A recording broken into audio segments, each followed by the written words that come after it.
Nous pouvons accorder le bénéfice du doute à cette tendance haussière.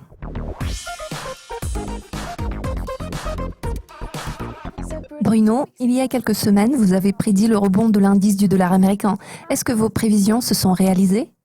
Regardons le graphique hebdomadaire de l'indice du dollar. Il y a 3 semaines, il se situait au bas de la fourchette comprise entre les niveaux de 94 et 100. L'indicateur stochastique était en zone de survente. D'habitude, ce genre de situation suggère la possibilité d'un rebond. C'est effectivement ce qui est en train de se produire. Cette tendance a commencé il y a une semaine. Le graphique hebdomadaire nous montre une figure enveloppante haussière, ce qui témoigne du fait que la tendance baissière est terminée. Il s'agit donc du début de la reprise. Par conséquent, mon scénario a commencé à se réaliser, au moins partiellement. Pourriez-vous nous éclairer sur les développements observés sur le marché des matières premières? Pour ce qui est du marché des matières premières, nous voyons qu'il s'est retrouvé face à des difficultés. Le rebond de l'indice du dollar se traduit généralement par un ralentissement ou une stagnation sur le marché des matières premières, mais cette fois-ci, cela n'a pas empêché le pétrole de progresser pour atteindre de nouveaux plus hauts. Ainsi, son prix s'est établi au-dessus du niveau de 41 $ le baril. La ligne supérieure de Bollinger a été retestée pour la 2e fois. Peut-être que cette ligne ne sera pas cassée dans un proche avenir, car la dynamique s'est quelque peu ralentie. Cela signifie que nous observons une divergence baissière. Donc, dans les semaines qui vont suivre, le prix du pétrole pourrait s'établir dans une fourchette comprise entre 43 et 35 $ le baril. Vous venez de mentionner le rebond.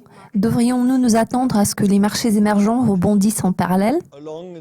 Ici, nous voyons une tendance similaire à celle du marché des matières premières. Si nous analysons la situation sur le marché chinois, nous verrons qu'il a atteint un nouveau sommet près de la moyenne mobile des 40 semaines. Ce niveau est assez important. Nous ne voyons pas de divergence baissière significative ici. Ce marché prend de l'élan. Il faudra attendre un certain temps avant que la ligne supérieure de Bollinger soit atteinte. Voyons maintenant ce qui se passe au Brésil. Il n'y a pas longtemps, le marché brésilien devançait les marchés émergents. Maintenant, tout comme dans le cas de la Chine, la force relative de ce marché progresse contre le S&P 500 ainsi que par rapport aux autres marchés émergents. En dépit de l'instabilité politique dans le pays, ce marché, qui était récemment dans la zone de survente, suit actuellement une reprise. C'est vraiment intéressant. Nous avons remarqué que les marchés japonais et européens avaient également rebondi. Oui, effectivement, tous ces marchés ont progressé. Regardons d'abord la trajectoire du mouvement de l'indice Nikkei. Cet indice se situait aux environs de 15 500. Parallèlement, les oscillateurs stochastiques étaient relativement neutres. Nous nous attendions à ce que cet indice trouve son niveau de soutien un peu plus bas, mais l'indice a rebondi à partir de ce niveau vers la partie supérieure de la fourchette pour trouver du soutien à 16 800, ce qui n'est pas loin des niveaux de 17 200, 17 300. Les oscillateurs stochastiques se dirigent vers le haut. Nous avions également prévu un rebond de la force relative, mais cela ne s'est pas encore produit. Par contre, nous avons été très surpris par la reprise du Nikkei. Pourriez-vous nous parler de ce qui se passe sur le marché européen? Nous voyons presque la même chose sur ce marché. L'indice de la force relative est en train de progresser, le marché est en hausse. Ainsi, l'indice Eurostoxx 50 a rebondi à partir de 2600 pour s'établir à 2860, c'est-à-dire sa ligne de soutien qui représente sa tendance à long terme. Il s'agit de la ligne verte sur ce graphique. L'indice a cassé sa ligne de soutien, il s'est retrouvé à son niveau de résistance à 3128. Bien que l'indice se situe à son niveau de résistance, la dynamique reste haussière, ce qui veut dire que la hausse pourrait se poursuivre jusqu'à ce que la tendance soit renversée. C'est une bonne nouvelle, n'est-ce pas?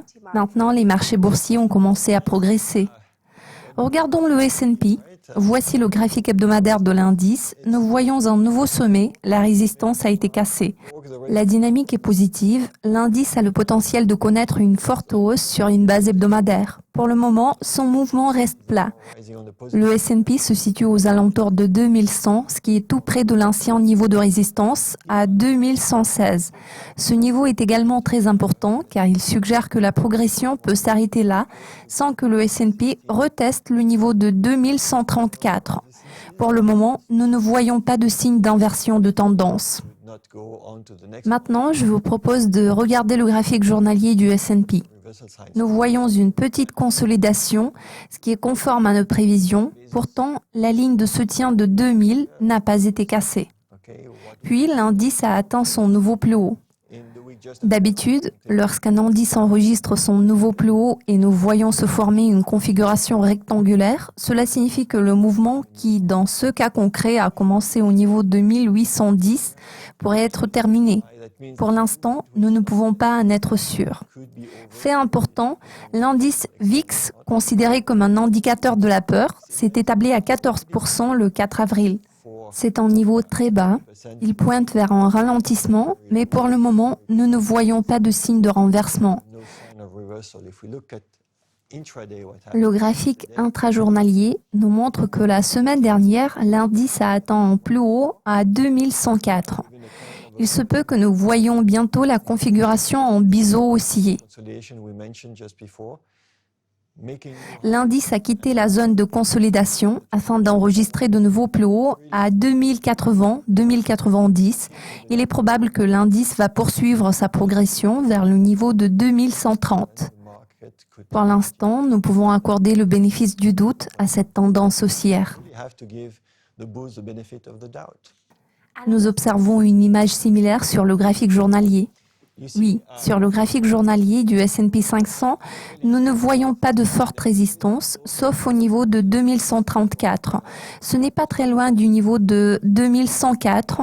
Il pourrait être atteint à tout moment. Pour l'instant, la dynamique est stable. Il n'y a pas de signe de renversement de la tendance sur le graphique journalier. C'est tout ce que nous pouvons dire à ce sujet en ce moment. Bruno, merci beaucoup pour votre participation. Au plaisir de vous revoir dans 2 semaines. Cela conclut notre séance d'analyse technique avec Bruno Estier. Restez à l'affût de nos mises à jour sur Dukascopy TV pour être au courant de tous les développements.